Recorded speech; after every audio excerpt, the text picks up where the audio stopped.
Ndikulandireni nonse amene mumationera komanso kutitsatira pamudzi pano. Masiku angapo apitawa ndayika video yofotokoza zokhudza ana amasikini, ndipo anthu amayika maganizo awo pamenepa kuti ana amene aja oyipa ine anandipangapo chipongwe. Mafotokoza ya munthu wina wake amene adabayidwa ndi screwdriver ndipo adabayidwa padiso kuti napano ali mchilema. Diso anakachosa ku chipatala chifukwa lidawonongeka 90%. Lero mpulogalamu ino sindili ndekha, ndi ndi mnzanga amene ndikhale ndikufotokoza naye nkhani ziwiri zitatu zokhuzana ana amasikini. Iyeyu akhale akutipangira share kutigawira experience yake yokhuzana ana amenewa. Takhalani pompo chifukwa pampando pamene ndakhala pano ndipomwe pakhale mnzanga ameneyo akhale akufotokoza ziwiri zitatu zokhuzana ana amasikini amenewa. Takhalani pompo.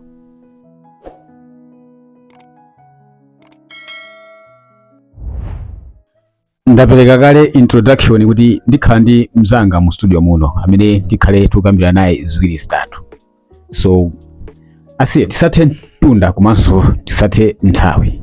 Tangu afotokozera omvera komanso onse amene akutionera pakadali pano kuti tikati mwana wa masikini ndi ndani. Okay, funso limene ndi funso labo kwambiri, so ndilifotokoze motere kuti ndizungule kwambiri ndi kuti timaliza tsiku lonse for mwana wa masikini ndi munthu wovuta kwambiri. So in short ndingona zoti munthu amene ali wa masikini chifukwa ndisangonena kuti mwana chifukwa azibamboso ntawuni mutu makumana nawo akupanga zomwezo azibambo amasikini ndingona kuti amasikini. So munthu wa masikini ndi munthu amene ndinene kuti amene adapanga chisankho kuti iyeyo mizi yake yopezera zinthu, kutengera ndalama, kutengera mafoni, ndi kumenya wina wake kapena kuopseza wina wake ndi kumulanda chinthu cho. So in short ndingona zoti wa masikini ndi munthu woteroyo okuti ndi wa after chinthu cha wina wake, kutenga asadachigwirireso ntchito yolongosoka kupatula kungomuopseza kapena kumbaya kapena kummenya kumene. So ndifotokoze moteromo. Ndimafotokoza kunena kuti mzanga wa ine ndithu woti ndikundziwa anachidwapo chipongwe ndi anthu amenewa amene timangwati kuti amasikini. Ndithu paka anafika extent yoti anambaya diso ndi screwdriver ku chipatala, anangoti diso lavulala kaleli tingolichotsa. Iweyo ngati munthu amene wakhalitsa mplanta ya muno ndikukhulupirira kuti experience ya anyamata amenewa uli nayo. Tangotigawira ma experience nzachilendo kumva kuti anthu amene wachosa munthu diso kapena avulaza munthu even kupha munthu kumene ndi experience yako imene uli nayo tisanafike kuti uligawire experience kuti wewe unakumana nawo pati nanga sakhala bwanji. Tangotifotokoza kuti nzachilendo kumva kuti mwana wa masikini wachosetsa munthu diso kamati wachosa munthu diso malingana ndi experience imene uli nayo. Zimenezo zonse zachilendo ndithu chifukwa kutengera ndi zomwe ndingafotokoze neyo. Amapanga zimenezozo magazi amasikini amapanga zopitiriraso pamene popo kumusiya munthu ali kayakaya ndikumutayaso mungalandi kuti inu ndi amasikini kapena ndaziwembwa zigawenga iyo. So sizachilendo. Okay, ndi tangotigawira experience yako ya ana masikini kuti unakumana nawo popati ndi pati ndi chidachitika ndi chani, kuti mwina kwa anthu ena atusadziwa kuti ana masikini ndi ndani nanga zochita zawo ndi zotani. Anthu ena amakhala mwina kuchita dzulo kuti mwina amene amaopa ndachifamba pamene ntawuni muno umakhala kuti zimachitika ndithu dzuwa likuswa mtengo amakuyimitsa ndithu pakati pansewu anthu akudutsa ndithu kumenya mabuleti kukuchita zinthu zodabwisa tosekesa komanso chomvetsa chisoni chonena kuti palibe amene amalowerera. Kwa ana masikini akakuyimitsa mwina ndi apolisi okha amene angakuteteze, komano ndoti palibe aliyense amene angakulowerere. So tatipanga share experience yako kuti kodi iweyo ndi ana masikini munakumana motani nanga zinakhala motani. Okay, ine inalipo like nthawi ina yake kuti timati munthu akamatifotokozera kunyumba kuja timazitenga ngati njoko. Andilanda ndalama zonse ife kumaseka pamene paja kuti iwe akulanda ndalama bwanji munthu wangu kumana ntawudi. So zinakhala ngati kuti ndi mwayika ndisoka mulungu anachita kuyala ano kangapo no ukapita ntawuni kukumana nawo kupita mulimbi moja kukumana nawo. So ndifotokoza ziwiri ya Blantyre market kungodi kumene ndi kungodi ndi yakuchileka. Ndakuma ndi ku Blantyre market ndinkapitiza bemwe apwekesa basi ndi kuti zimachitika ku Blantyre market komwe kuja ndifotokoza so yakuchileka. So ndimakumbukira nali Saturday ngati si Friday. Napita kusiyaye tinkakapanga staff ina yake. Pobwa kumene kuja tasika mplanta market tata apa pande chimwe tingapange. Tikakwera patsogolo pa clock tower patsogolo ningoti pawenera. Tikakwera amene pacha kupina kuti ngoenda. Ta basi 1212 gangster leka. Ndinakumana ndi amaina yake amudzi mwathu momo. Anandiuzira kodi mumpita muza chimwene anjanjana nawo za yaro pita kumudzi. Ndapo chimene tingapange ndikupasiyana ndrama imoka pasile ana akapange ma budget ineyo ndibwera mochedwa. Ife tata sisi ndikupita kumudzi kongo za popo. Ari pasiyana ndrama ija. So ndamene nakumana ndama amene anali ndi abambo ena yake kuti anali limodzi kudziwana. Adazasiyana maya jana kweza ntunda ife timapitirira abambo ajamba kumbuyo wanga. So since ine sindiwadziwa sitimene alizenda limodzi kumacheza alisambanga zake. Nangomenya madi 4-5 ena yake kuchokera pa kutawa. Okay, pa kutawa baja sinafikeko ningoti panja pa Kips baja kuchokera kumibawa kwena wote. Angomenya madi ena yake dabwa 4 guys ena yake zinazo mahaita wao ndata kuzukala bwanja nde alindije wamati jani tibebese ine ndikuzamva tibebese zukala bwanja kama tuone ina tibebese muntu uyu amba utopsheza lone bwanja.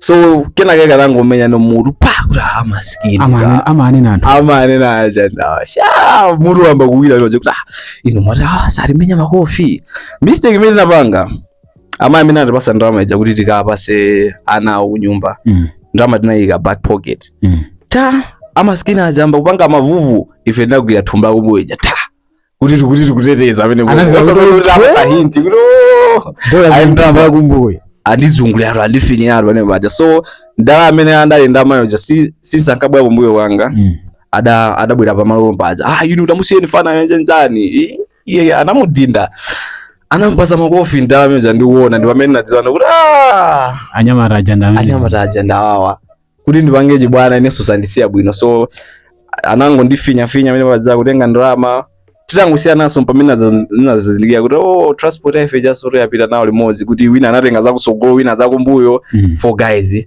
inatenga ndrama. So experience nayo moteromo tinamuona mkulu wina oja akukunthidwa ndithu ala chinaso chipe chinapangisa kuti mantha ayuluke nikuti apapa sipatha bwino. Chosekeza kwambiri ndiyo kuti ndamene zinkachitika zimenezo panja pa Kips panja ku Branta Market pali ATM ina yake apa inde mulonda pamene pochibonga yake mmanja mkango yanga analionjo iwe kama tu hapa nandidwa ndrama ndithu anthu ena wangu pita ku alisa kuendera zake ngati kuti palibe chomwe chikuchitika. So mkhano yamba ndimene tendipite kuyachiwiri mwanjango changu ndimotsunga nthawi. Nkhani yachiwiri ndikumbukira tidapita kuma Blacks ndamene kuchileka uko. So takungana chigulu kumene kuja zapezera zokuti tinasokonekerana kamba kuti so zimathama zulo paja.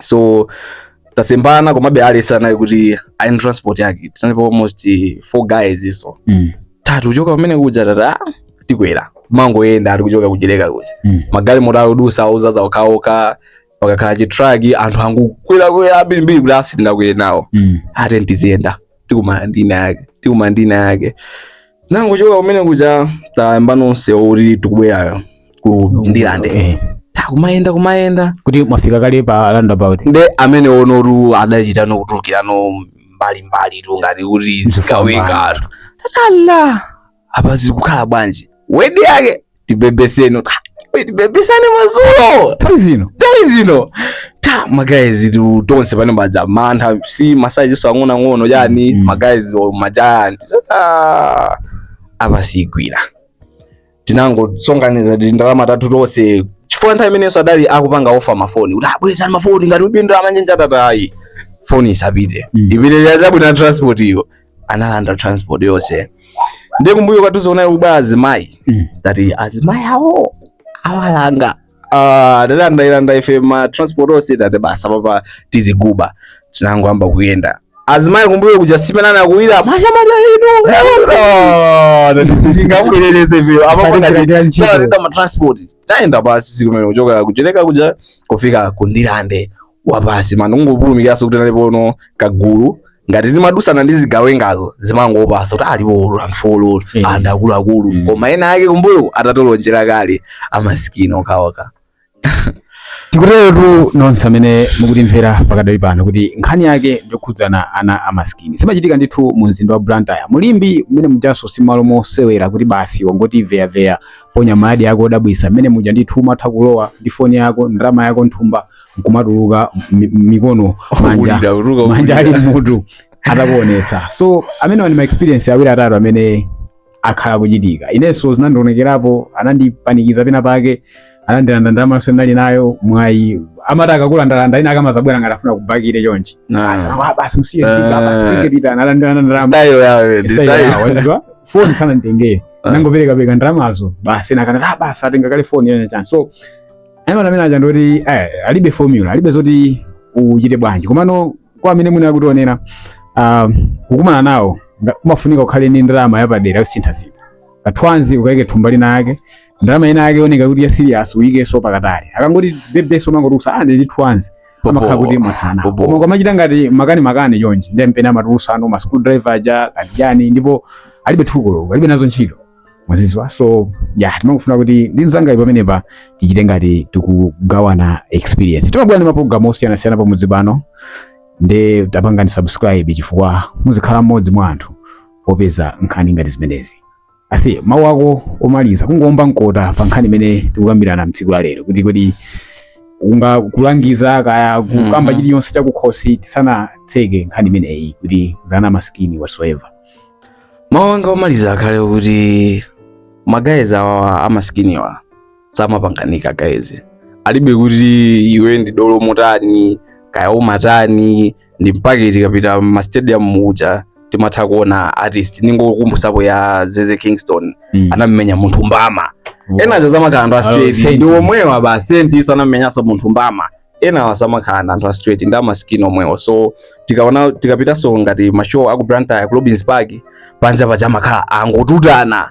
So amapanga zina zizo zomwe akufunazo kwa aliyense. Utengo wanga omaliza ndokuti tikamayenda guys ngati malo ngati ku Blantyre tikupita Blantyre market ija ndi ukhaleso mlendo make sure tikuyenda ndi munthu kuti malo awadziwa bwinobwino azikuza zokuti tiye tolokere mbali yako tikakumana naye pa Kips paja tisaduse kuibawa tiduse kuchiguluku. So mawanga maliza kamera kungoonjezera umatandi ndi nzanga ndi kuti pasogoloyi ayi ndi aliye tikamasogozana ndi anthu zone sisogozana naye akoneka motani kwa makhala kuti ndomwewo wina makhala kusogolo wina bwera mata ndipo atatu pamene papa ayi ndi thuma za kupanga ataki. So let us be careful.